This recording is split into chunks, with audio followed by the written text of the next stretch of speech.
అనగనగా ఒక పెద్ద అడవి. ఆ అడవిలో ఒక చెట్టు మీద ఒక కాకి ఉండేది. చెట్టు కింద తొర్రలో ఒక చీమ ఉండేది. కాకి దుడుకు స్వభావం గలది. చీమ నెమ్మదస్తురాలు.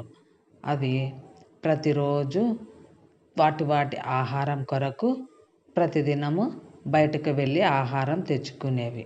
అలాగే చీమ కూడా తనకు దొరికినంత తిని మిగతాది తీసుకొని వచ్చి తన గృహలో దాచిపెట్టుకునేది. అలాగే కాకి కూడా తన చుట్టుపక్కల ఉండే పంట పొలాలకు వెళ్ళి తను తిన్నంత తిని అన్ని మిగతాటివన్నీ కింద పడేసి రాలగొట్టేసి వస్తూ ఉండేది.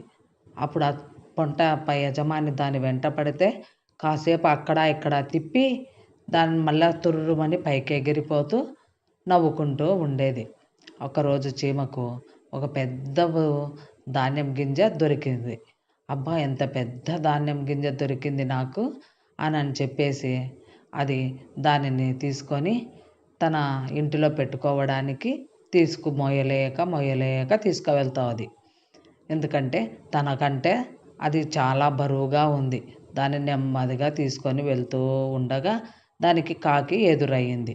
ఆ కాకి చీమను చూసి నవ్వి పక్కపక్క నవ్వి, ఎందుకు నువ్వు ఇంత శ్రమ పడతావు?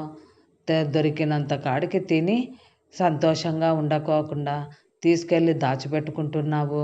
నన్ను చూడు, ఎంచక్క తిని బాగా సంతోషంగా ఎగురుకుంటూ ఉంటాను అని అని చీమతో అంటుంది. అందుకు కాకితో చీమ ఈ విధంగా అంటుంది. ఏమీ పలకకోకుండా చీమ తన దారిని తాను వెళ్ళిపోతుంది. కోతకాలం అయిన తర్వాత పంటలన్నీ కోత కోసి ఇండ్లకు చేర్చుకుంటారు. అప్పుడు వర్షాకాలం వస్తుంది.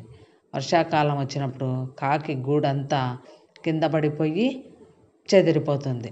తినడానికి తిండి ఉండదు. అప్పుడు కాకి చీమ దగ్గరికి వచ్చి, నీ ఇంట్లో నాకు తల దాచుకోవడానికి స్థలం ఇయ్యి కొంచెం, అలాగే నీ ఆహారం దాచిపెట్టుకునేది ఆహారం కొంచెం ఇమ్మని అడుగుతుంది.